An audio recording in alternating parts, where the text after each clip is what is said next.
Welcome back to another episode of the Tease podcast, where each week we break down our marketing hot takes and updates that are going to help you grow your business and your personal brand.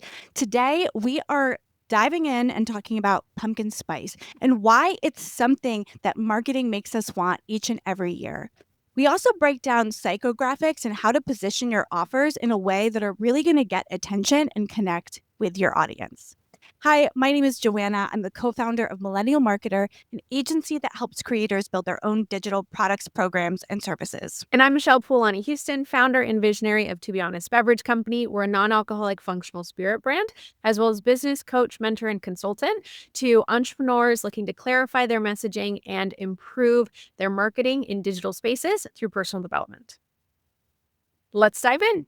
So today, my beverage that I'm going to drink while we chat about all things marketing is sort of my normal iced oat milk latte thing, but with a slight twist. Because it's fall and it's fall season, I have pumpkin spice espresso because I have to. It has begun. It has begun. I love the September fall. I'm 9th. such a fall. Pumpkin spice has already entered the picture. Yes, it's here. But my trick to make it extra good and tasty is I actually put like a little shake of pumpkin pie spice into the coffee. So it really is like spicy, like not spicy, not spicy like hot spicy, but it's got like the cardamom and the clove Like and the warming cinnamon spices. all in it. Exactly. And I, instead of like buying like a pumpkin spice syrup, because that makes the coffee like so sweet, I just add the spices to the coffee. And it's like my favorite thing. Oh, I love it. Yes, I'm actually ready for fall too. There's a little bit of crispness in the air here in San Luis in California. And we've had super warm days. Trust me, we're like 70s, 80s. Like it's been beautiful, beach time, bonfires, the whole deal. But we can start to feel like a hint of the change.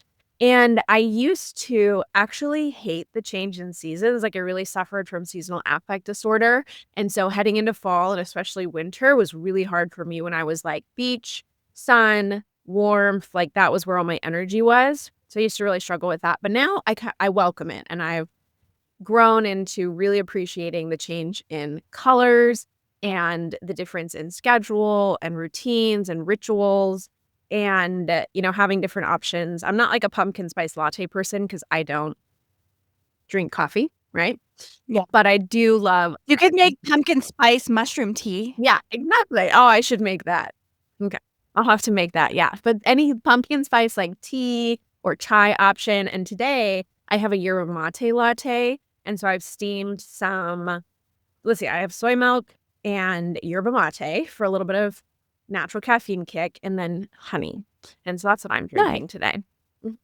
Nice. Put a little cinnamon, a little clove. A little cinnamon. I do love cardamom. Cardamom and coffee, like, delicious. Again, I don't drink it, but I know it is so good. Yeah. I'm not used to. Starbucks one fall it was called a vanilla spice latte, and they only made it 1 year, and it was essentially a vanilla and cardamom latte. And it was so good, but it did not last very long because I think it can be a little bit of an acquired taste, I think. Yeah. But it is so good. It is so tasty. Cardamom is definitely one of those flavors that you either like it or you don't sort of thing. And so I think for a lot of people, if they're not exposed to it as often or as aren't familiar, don't like it. But talk about marketing, pumpkin spice, all marketing. All marketing. 100%. It is so interesting for me to see certain trends. This actually takes me back. So I was thinking about, with my drink, I call this a yerba mate latte. If you were to go anywhere, it'd be like a tea ole or a tea latte or something like that, right? Where I have like half steamed milk, half tea. When I was, one of my first jobs, actually, I'm pretty sure it was my first official like employed paying jobs, was at a cafe in Santa Barbara. It's called Santa Barbara Roasting Company. It was huge, very popular, very busy. And there were managers there when I was working. I was only like 15 at the time and just starting in the workforce and the world. But at the time, I would say, like, if you talked about me as a young person, I was very anti-trendy, Like, I can see that. you can see that, right? Like, I was a I little can bit see more that. of a rebel, didn't do, like, the traditional school path, didn't like traditional things. I was a little bit more tomboy, like skating, didn't really, like, get dressed up, wear makeup, that kind of thing. Things have evolved and changed over time, but at the time, I don't know if you remember Beyoncé's Bootylicious song? Yes, Okay. of Who course. doesn't? Of course. So in any case, at around that time that had come out. So the managers working there, we pulled the mate through our espresso machine. So if you've ever worked as a barista or in a cafe setting or seen how it works, you tamp the espresso, you put it in a portafilter, it goes in the thing, and then it pulls the hot water pressure, like hot water through, right? For your espresso. So we would do that with our mate and we would make these mate drinks. And so they ended up doing mate, honey, steamed milk, literally just what other people do. But they started calling it a yerbalicious. And so it went on the menu as yerbalicious. And now, mind you, this was around the time that a macchiato, it was like a caramel macchiato came out at Starbucks marketing, because a macchiato is espresso and a little dollop of steamed foam. That's what a traditional macchiato is.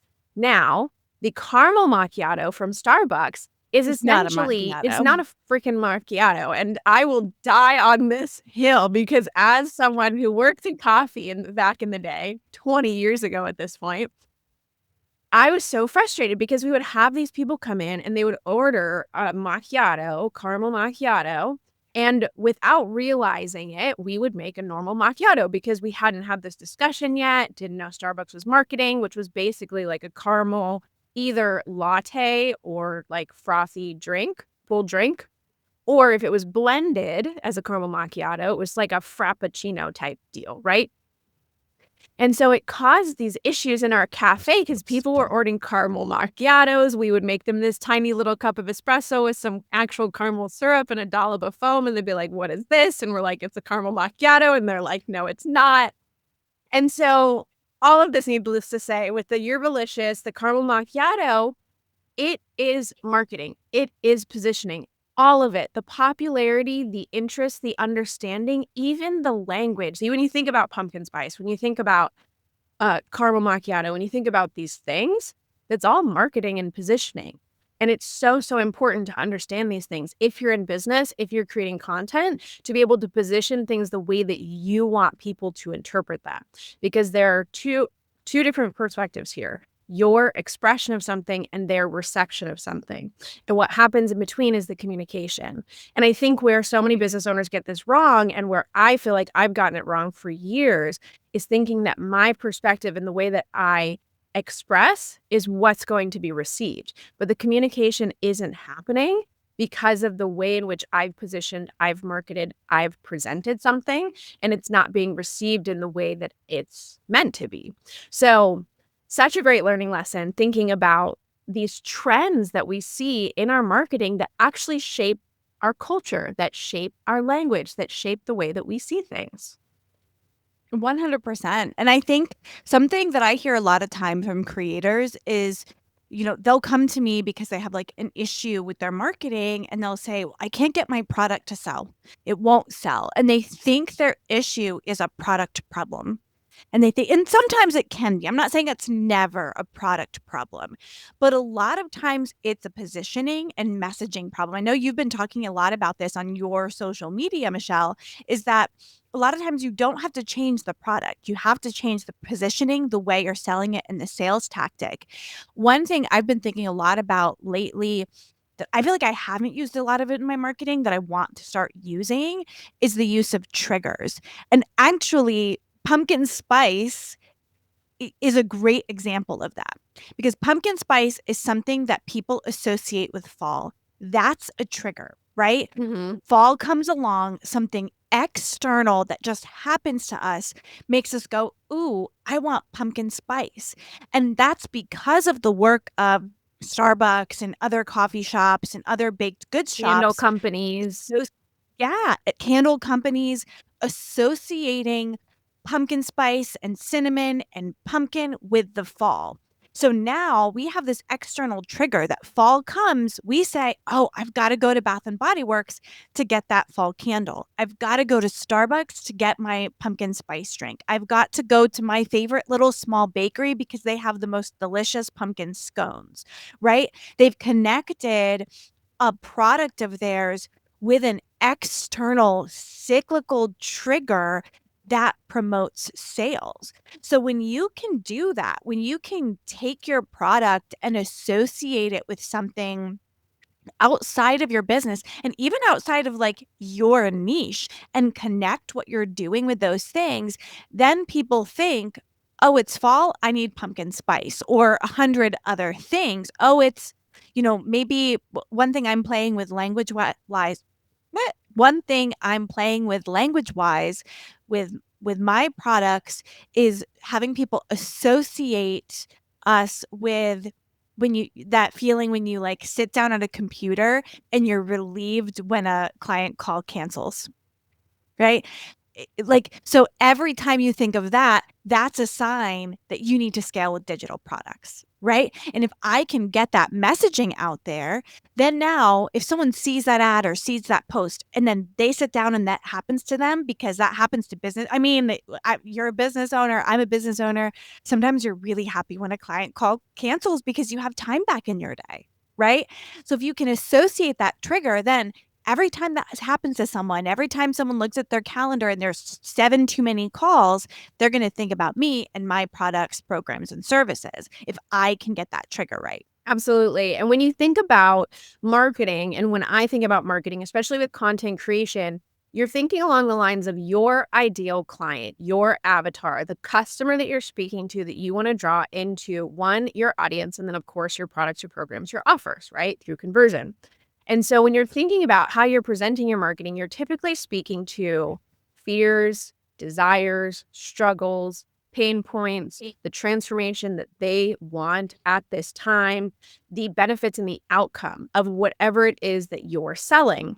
But you notice that you're typically not often selling the thing, right? And one of my business mentors and one of my main coaches that I look to for support in the business space, he talks about the vehicle. So the vehicle is the thing that's going to get the person from where they are to where they want to go. But your product, your program, your course, your offer is not the vehicle. It's just kind of like the packaging that the vehicle comes in. So if someone's selling pumpkin spice, which is related to a season, which is ultimately selling a feeling and an emotion, right? Because as we transition into fall, what do we want? We want cozy. We want safety. We want comfort. We want warmth. We want these things associated and affiliated with a season that are going to elicit certain emotions. And so you'll notice that when Starbucks is positioning themselves to sell something pumpkin spice, they're not selling a drink. Pumpkin spice is the almost like vehicle, like you want pumpkin spice. Pumpkin spice is going to give you warmth. It's going to give you comfort. It's going to give you those cozy vibes. And then our latte has pumpkin spice in it. So you're going to want to buy our latte. But do you see how it's different than approaching, not you, but as you're listening? I know you think, do you hear? Are you aware? Joanne? No. But as you're listening, do you hear the difference? Instead of, hey, buy my latte. Oh, and by the way, it has pumpkin spice in it. And if you get pumpkin spice, it's going to taste slightly spicy and like a pie. And it's a hot drink and it's frothy. It's like, okay, cool. That sounds nice. But how about cozy, warm, inviting, curl up with a book? Like you're selling the emotion, you're selling the lifestyle, you're selling what someone wants to buy into. And it's something that, again, I feel like we as marketers and as business owners, content creators, we fully have to learn and just embody and be able to actually turn that around. So you're right. I have been trying to focus on that more in my content creation because I think it's actually a problem that I've struggled with for years, because I have definitely been that expert, that authority, that successful individual who's really good at what they do when it came to coaching, fitness, teaching, instruction, health, and well-being. And I feel like I could knock that out of the park. But when it came to actually getting online, when it came to creating content, when it came to doing my marketing, I would speak as the expert. And I would speak in terms of these are the classes that you're getting, and this is what the classes are going to help you accomplish. And you're going to get this many modules, and it's going to have these things in it. And I got so used to speaking from like, okay, well, we're going to focus on your form. And what's so important about that is, and it just became bland, and it wasn't the thing that people were looking for. Instead of speaking to, again, the outcome and the desire. So say I was marketing to brides. Instead of reaching out to brides and saying, hey, do you want to get fit for your wedding? Is like, okay, cool. Yeah, of course I want to get fit for my wedding. But more inclined is imagine yourself walking down the aisle. You've just slipped into your dress and it fits perfectly on your body. And as you're walking down the aisle, you feel comfortable, you feel confident, your arms are toned, you're standing tall, and you're heading towards that groom, like fully knowing that you love your body and you cannot wait for the end of the day when you get to take that dress off again and show it off. And painting that picture and leaning into that emotion and the desire and the outcome and the transformation that your ideal client wants is marketing, is positioning. And the product, the program never changed. And that's one thing that I used to get in my head so much about is thinking that it was a product and program issue. Like something's wrong with me. Something's wrong with my product. Something's wrong with, I got to change this. I got to adjust the back end. I got to do these things. I got to add more. I've got to be able to offer more. No. It's positioning. It's marketing. Yeah. And when you go in that direction, I think it actually opens up opportunities in your funnel at the awareness stage and the conversion stage. Because say we take the bride example for a second, and you're painting this picture of someone who wants to like feel and look amazing on their wedding day, right? So you're not targeting people, brides who are trying to get fit, right? And because that's a much more narrow niche. You're targeting brides who want to look and feel their best on their wedding day, right? You can get sort of a bigger group on the funnel. And sometimes when we talk about niching down, it scares people because they're like, you start thinking, I need brides age 20 to 25 in Southern California and that's like crazy. But instead, it's brides who want to look and feel their best on their wedding day. You're niching a little bit by demographics, but mostly by psychographics, right? Like it's a very different concept. Then at the other end of it, of your funnel, you can have multiple modalities to achieve that goal that might fit different personas. Now to start, you just probably one. Don't go crazy. But say you have this going, you could offer that program in multiple ways. One-on-one coaching, group coaching, completely asynchronous, an ebook, all different price points that are going to fit a different person. Someone's going to come into it and say, I don't have time for one-on-one coaching or group coaching, but if you gave me a program and I knew I had 15 minutes a day, it needs to be more than 15 minutes, but say it was 15 minutes a day. I've done programs that are 5 minutes of activity. Right. Exactly. Like whatever that program is, then I can say, oh, cool. This one's not for me, but she's got a 20-minute a day program that I can do at my house. I'm going to pick that one. And then you can then on the product end, think about maybe some of the different objections and have different versions of the same product. You don't even have to build complete. You can probably use pieces that you have over and over and over again in slightly different ways that appeal to different people. It's kind of how pumpkin spice works, right? You're selling cozy vibes, right? When someone goes to Starbucks, there's not just a pumpkin spice latte. There's a pumpkin chai tea, there's a muffin, there's a this, there's a that.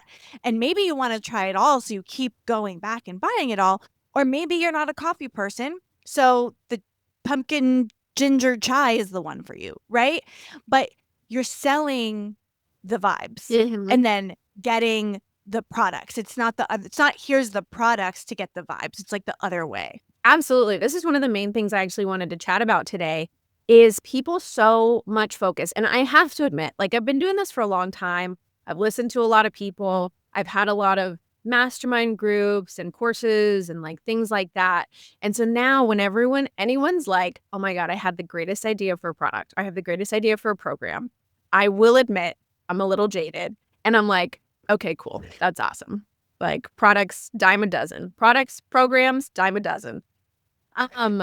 And you can create I have the same mindset as you, is where you can take anything from an expertise, from a skill, from a profession, and turn it into any type of product. Like the opportunities are endless of how you could deliver and actually get someone to go through the value add, the education, the training, whatever it is that you want to be able to offer to monetize, right?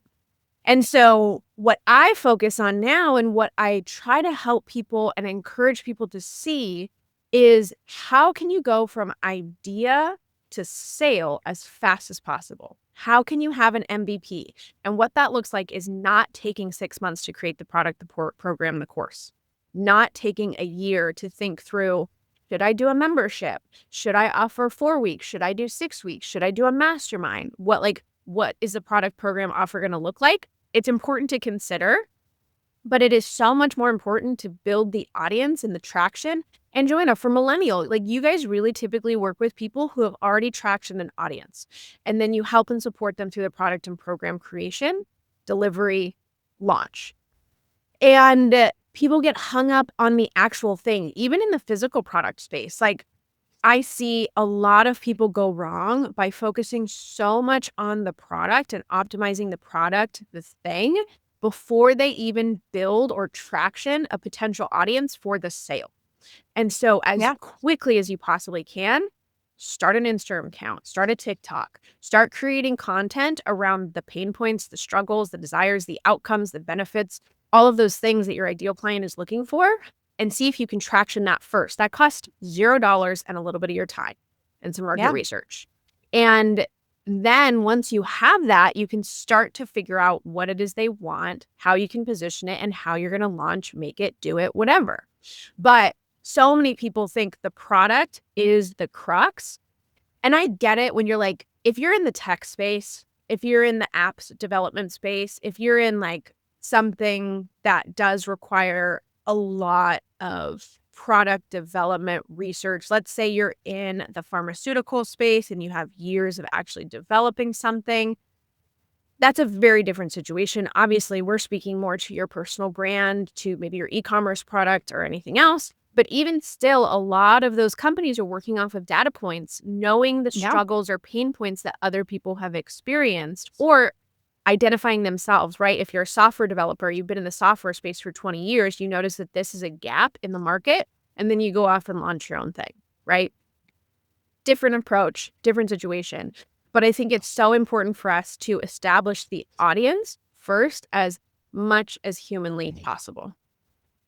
Yeah, and I've worked with both people who have zero audience and are building their products, programs, services from scratch, and people who have an audience and then come to me to like set up that like thing that they can monetize, or they've tried to monetize through a course and are looking for improvements for scaling. And I will say, like, I've worked with probably 300 course creators, and the people who are successful focus on audience building first. And the hardest thing for me to do for someone else is build their audience. I think it's really hard. Now, once you have an audience, if you're managing that audience, I think you can have someone manage what you've already created and continue to build that up. But if you're starting from scratch, thinking you can hire a VA to get you your Instagram following, I think is just not realistic. I'm not saying it never happens. I'm just saying I've worked with 300 plus course creators, and the people that I see are successful are people who built their audiences from scratch on their own, maybe with little design help or video editing help, but they really were talking to people, growing their audience, and then say, hey, now I want a product or program or service for them. The other group that I see successful, because I think sometimes we get obsessed with, and it's understandably why, we get obsessed with social media growth. The other group that I see really successful are coaches and creators who've built themselves up as a one-on-one coaching provider. They've sold through referrals and word of mouth and job boards and cold DMs, right? They've built their audience that way. They might not have a huge social following, but they have people. They have email addresses. They have people who know them and refer them. Those folks might not have a huge social following, but they're also able to launch like a group coaching cohorts or a digital product or program because they have a group of people, a community they've built, even if they're not an influencer or have a huge social media following. They have people who that they can reach out to and say like, hey, guess what, you did one-on-one with me a year ago. Now I'm offering this group program that I think you'd love. I think it also makes it so much easier to then transition into the marketing space, right? Because you have demonstrated and shown the type of language that you've been able to use to gain that clientele in the first place. And then you also have the languaging that they're using, which is just fuel for your marketing. I want to go back to the psychographics really quickly because I think it's such an important thing to really highlight is that when you are focused on building, it's so, so important to understand the psychographics of your ideal client, your audience members. And I think that influencers actually understand this really, really well because they're working off the sentiment of like, this is what they want. This is what my followers want to hear. This is what they want me to talk about. They've asked me these questions. I want to share these type of products. I want to show them this aspect of my day because they've already shown and engaged with that. And so I think influencers are typically less influenced.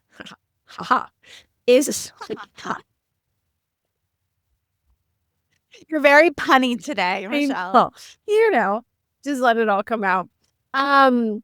So they are in the beginning, they're not thinking of their niche in terms of, okay, I want to talk to moms age 40 to 45 who are on their second kid and da da da da. They're thinking about, okay, I'm a mom with 2 kids. And if I were me, I would want to hear about healthy snacks and cleaning protocols and how I manage and balance social media content creation while having kids. So they're thinking about it more from the psychographic side of things already. And then once they actually have the data from their social media content, they can establish, oh, I have predominantly 85% women in my audience. They're aged 40 to 45 and they're based in the US because we can obviously garner those analytics from our content platforms, right? But they're not usually driven by those niche demographics from the beginning. And this celebrity presence and influencer status brings me to the other thing I wanted to talk about today, which are you and have you watched Love Island? So I watched like an episode of Love Island. And like I get TikToks about it, but I don't watch it, but sort of fascinated by it. So I don't watch it.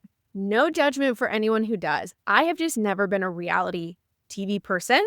I have seen some clips and I did go down this rabbit hole of this one relationship that I thought was intriguing and the things that people were saying. So same thing like on social media, I was like doing a little digging and watching some TikToks on it. But I get the concept, right? Love Island. Now, Love Island is just a good representation of reality television as a whole. And if you think of who is like the most top followed woman or influencer like in our time? I don't know who it is. It's the Kardashians. Oh yeah, of course the Kardashians. Yeah. So where did the Kardashians start in their career? Reality TV. Reality television. And if you look at a lot of the people, so I actually was up in Tahoe this last time and they'd been working on this restaurant in the hotel that we stay at in South Lake Tahoe that is called Wolf. I think it's Wolf. Now, I think it's Wolf by Vanderpump.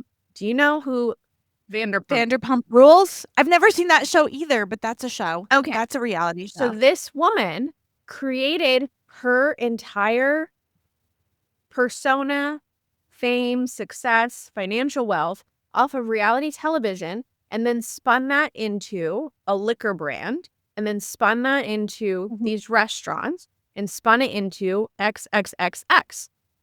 Now, when you look at that model, you think like, well, okay, they just got popular, like being on television and like garnering an audience. But that is the direction I feel like of the influence that is being created in the world. When you look at those big personal brands, not just do they come from reality television, but think about your artists. And we've talked about Taylor Swift a lot, Sabrina Carpenter, all of these people. These people are creating personas that people are tapped into and tuned into. What is the other thing that we're seeing about reality television that also taps into the things that we typically talk about on this podcast? And if you're not yet, hit subscribe for the Tease podcast, because weekly we have these discussions about how it relates to your business, your personal brand, and how you can pivot and change your marketing to reach your ideal clients. What is that thing? Authenticity, vulnerability. It's literally reality. And now obviously we know that they're staged and all these things, but it's just humans being humans. And how many people tune into it, and how much money does it garner, and how are people so obsessed? Like not every conversation, but so many of the conversations flip back to Love Island, The Bachelor, name other reality television, the Mormon one. There's a show about Mormon The wives. Secret Lives of Mormon The Wives. Secret Lives of Mormon Wives. Secret Lives of Like, Mormon. again, I've never been a reality TV show person. I'm a little bit off the beaten path with a lot of things. But people are so interested in other humans being humans in the context of their lives. It's authenticity, vulnerability, just truth of the life that they're living to some degree. And that is the exact same thing as influencers. Our social media platforms showing influencers, yes, they're staged. Yes, they're formatted. Yes, it's curated. But at the end of the day, it's all freaking reality television that we're tuning into. And it's likely the personalities and the personas that a lot of these people take on reality TV are likely close to who they are, right? They're kind of picking and choosing and curating, but it's real in a way. It's just amplified and manufactured a little bit. I'll point out real quick, actually, because I watched, the Kardashian mom, she has a masterclass on branding in Masterclass, the app. And I watched it. And she actually said when they were she had sit down, talked to her family, and they decided that if they were going to do this reality television show thing, they were just going to be themselves. They had complete editing rights before anything went live and aired. They never took anything out. So everything that they showed, from DUIs to pregnancies to arguments to everything else, were legitimate. It was, their family and their people. And now, of course, obviously their brands and everything they've done has become so much more curated. But realistically, they started from that more like raw, very true to themselves kind of place, One of the interesting things that I saw this week online was from a TikTok creator. Have you heard of Kevin Ashton? Do you know who that is? Is he the one who has the super intense morning routine that everyone makes fun of? No. Oh, I know who that is, but no, he is a sorority chef. Okay. And he cooks at a sorority. Okay. So I started finding his content last year and I love it. I think part of it is my dad was a chef and he worked in like commercial kitchens, not necessarily restaurant chefs. And so I think for me, it just kind of reminds me of my dad and like cooking with him and all of that. I think that's why I love it. But he basically does these videos where he shows what he's cooking for the sorority. And they all kind of have like the same hook at the beginning, the same little sign off at the end, but he's just showing what he's cooking at the sorority. And then there's a girl that from the sorority that reviews the videos. So they've got this really cool like back and forth. Now, Kevin recently hit 5 million on TikTok. Whoa. So he has, it's huge. He has 5 million followers on TikTok just sharing these recipes. And when he's home, he sometimes does like home recipes, but it's mostly just videos like, here's what I made at the sorority today. It's chicken piccata. And then like making chicken piccata, right? And one of the things he said, because they recently did a piece on him, like the New York Times food blog. And so it's a video interview and they're showing his the behind the scenes and all of that. And one of the things he said that really stuck with me is he said he, is filming videos all of the time. He's been doing this for about 5 years. He got to about 300,000, which is huge on TikTok, but still not massive, right? Um, when he started growing, it was when he started talking about his personal struggle dealing with a cancer diagnosis. So he has cancer, he's being treated for it. He doesn't like talk about it like crazy, but he started mentioning it and sharing it. And that's when he started getting like way bigger results, way more following, and starting to share some of his personality and his personal life and not just recipes is what got him to that level. And I think sometimes, you know, especially I think we're both a little bit in the perfectionist club. Sometimes like I think it can be hard for me to want to share the real life things that make me me, the struggles, the things that I'm dealing with, the messiness. And it's very easy to want to show like put together, curated Joanna who has all of her shit together. But, for this creator, he's now at 5 million status. He says his actual sorority job isn't what pays his bills. Like he gets paid something, but it's not much. It's like TikTok and his TikTok views and his Right. partnerships and things like that are what make him money. And he did that by sharing his life. And he didn't do it in a way that was like a sob story. I think he did it in a way that was authentic to him to share what he's going through. But he's really like inspired people by sharing his life, and people love his content and watch it and wait for it and want to watch the reviews. And it's a whole thing. And what made the difference from him, from being a micro influencer to a mega influencer was sharing his personal life. I get stuck on that, and you're absolutely right from this perfectionist mentality. So I don't know if you've seen or heard or read. I've been seeing a lot of stuff about building in public versus building in private. Yeah. So it's funny. I don't know. Like, I would love data and analytics on the source of like trends and concepts. I've actually thought about this before, even just understanding, if we see trends on social media that are like either lip syncing trends or sounds to certain types of movement and things that are happening, like where did the trend come from? Like who is the original person who actually put this together? Because the time you see it, it's been filtered, and you have no idea where it came from. Even if you check Yeah. the original audio, it's not always where it was sourced, right? And where Mhm. the idea came from. So that to me is incredibly interesting. But this idea and concept has recently lifted, and I'll see that, right? Like you'll see content creators talking about similar topics around the same time, or they're bringing certain ideas to the forefront. And it's hard to tell, if they saw something and that inspired them, or whether it's kind of like in the collective consciousness coming up. But this idea of building in private versus building in public. And so there is a challenge to building in public, right? Because you're left open to vulnerability, scrutiny, criticism. You're, sharing your failures along with your successes. But if you're trying to build a place of sitting in authority, it can be really challenging to want to do exactly what you said is like share relatable things. So from my perspective, right? I really struggled this when I was doing her healthy habits because I felt like I always needed to be on top of my game, whether it was nutrition, fitness, sleep, lifestyle, meditation, all of the things that I felt like I preached. I needed to practice, and not just like at a normal level, but like a high performance level.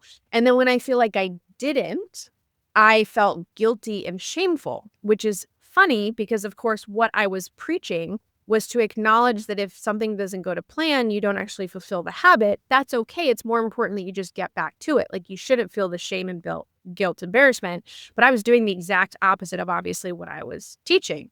Now move on to personal development. Same thing. It's like I'm going through these massive bouts of growth and personal development and reflection and philosophy and life. But then I would get into these holes, and then I would feel like a terrible person because who am I to sit in this place of authority and be able to preach these things when I myself am actually struggling?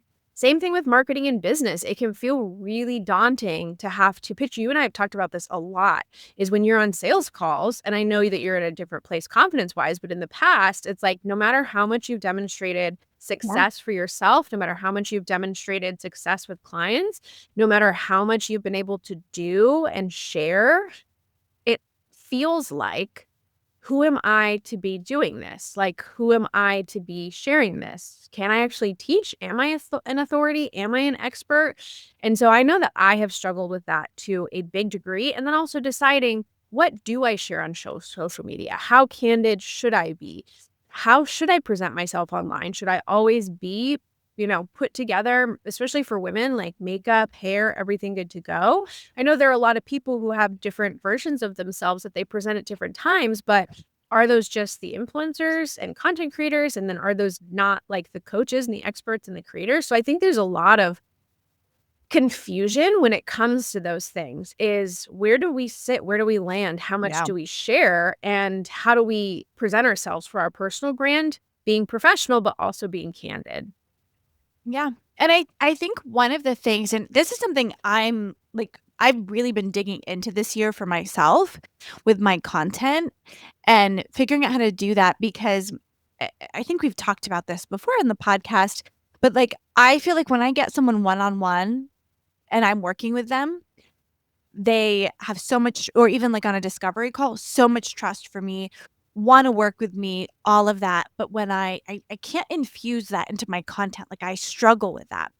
So what I've been trying to think about is like actually figure out like what am I an expert in and really sit in that. Like really sit in what is the thing that I actually am better at than other people, that I am an expert at it. And what's funny is it's not marketing for me. Like I'm good at marketing. I know marketing. Marketing happens to be the vehicle for what I do. It's what I've spent time doing. I do know a lot about it. But my personal differentiating factor are two things.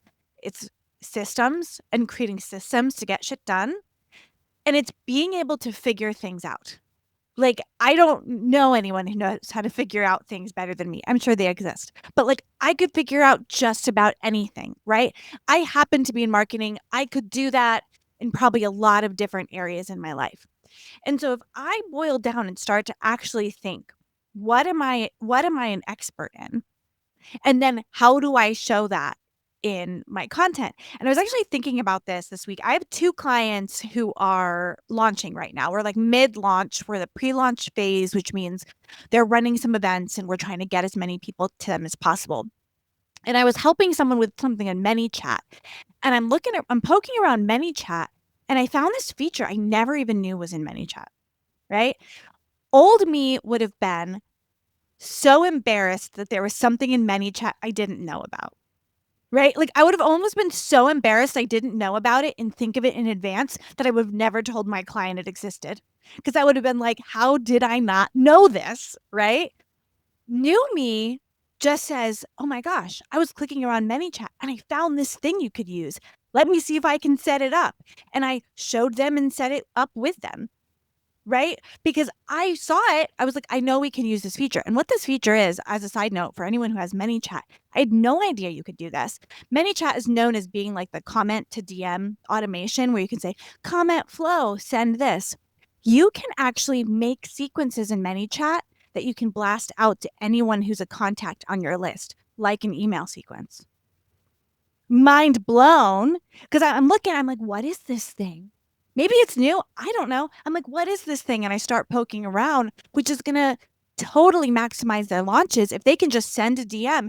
Hey, I'm running a thing. Do you want to come? Yes. Click yes. Great. Here's the link. Sign up with a blast via DM. We all know email is oversaturated, right? We know email. Yes, we're going to have emails, but now we have this whole other vehicle. Old Joanna, who didn't know what I'm best at is figuring shit out, would have been like, I can't tell them this because I'm going to show that I'm not perfect and I don't know anything. New me said, hey, we've got this cool thing. Let's try it. Let's test it. Let's see if it works. Yeah. And that's a part of, our growth. And that's a part of our businesses evolving and changing and our personal brands as we start to find new skills, get into things that we like, we don't like, establish passions. So I am still in that same phase of really developing, what do I want my personal brand to look like? I know I love personal development. I know I love business and marketing, but those are all super broad. So what is that focus? What is that niche? What is that specific thing that I'm uniquely qualified to do and to offer? And I think it evolves and it changes, right? And I think that's so important for us to keep in mind is know that what we choose right now is not going to be our forever thing. That it's okay if we change next year. It's okay if we pivot in 5 years. It's okay to do something different and recognize that establishing what that clarity looks like, what that niche looks like, what those psychographics looks like for our ideal client avatar is what we're focused on now, that it doesn't have to be the same in 10 years. So taking time to reflect on that, taking time to really establish those things. So if you are not yet, go to the link in our show notes. It's for our Substack.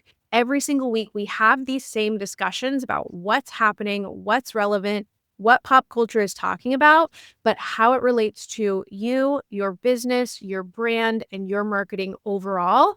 And in the Substack, we actually extract the biggest takeaways and lessons and then give you tactical, tangible action items so you can take what we talked about more generally as concepts, ideas, and then apply them in your business, in your content creation, in your marketing. So go subscribe, and we send out those emails every single week as a follow-up. Thank you so much for listening to this episode. Today, we talked all about how to grow your brand using authenticity, sharing yourself, really understanding what it is you offer, and how to attract people based on psychographics instead of just normal demographics, like looking at age and gender and locations and things like that. And how, when you really focus on selling that outcome over the product, over the specific thing, you can really grow your business in a new and dynamic way. So thank you so much for listening. If you found this episode helpful, please share it with a friend and subscribe so you can watch the next one.